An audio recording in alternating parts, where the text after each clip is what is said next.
And Salah is the most important pillar of Islam after belief, after faith.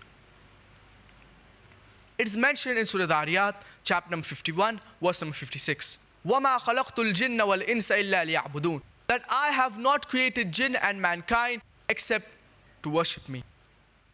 The word ibadah is derived from the root word abd, which means to serve.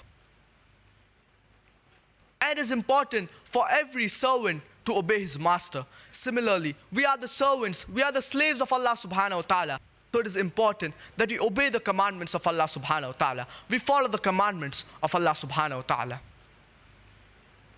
And many people think that Salah is the only form of ibadah. But Salah is not the only form of ibadah, but it is the most important form of ibadah. And Salah is a form of rendering obedience. Only if you know what you are reciting, only if you know what you recite in a salah, then only you will be able to obey the commandments of Allah subhanahu wa ta'ala.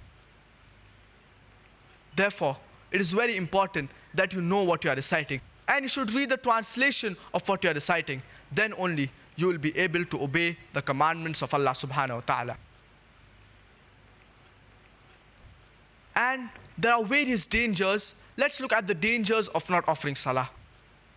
If a person does not offer salah, his iman, his faith, it could become weak. Or even it could get lost. Because a person, he thinks that the good things that he has is due to the worldly things, and he goes away from Allah subhanahu wa ta'ala. There would also be a lack of discipline. A person, he may do foul play and go away from the Siratul Mustaqim, that is a straight path. And a person will also have lack of inner peace. How much ever wealth you have, it will not give you peace. Many people, they do not offer salah due to the lack of knowledge. Allah subhanahu wa ta'ala says in the glorious Quran, in Surah Al-Imran, chapter number 3, verse number 185. كُلُّ نَفْسٍ زَائِقَةُ الْمَوْتِ. Every soul shall have a taste of death. وَإِنَّمَا تُوَفَّوْنَ أُجُورَكُمْ يَوْمَ الْقِيَامَةِ. But the final recompense will be on the day of judgment.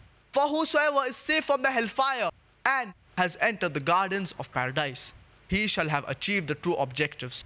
For verily the life of this world is nothing except chattels of deception.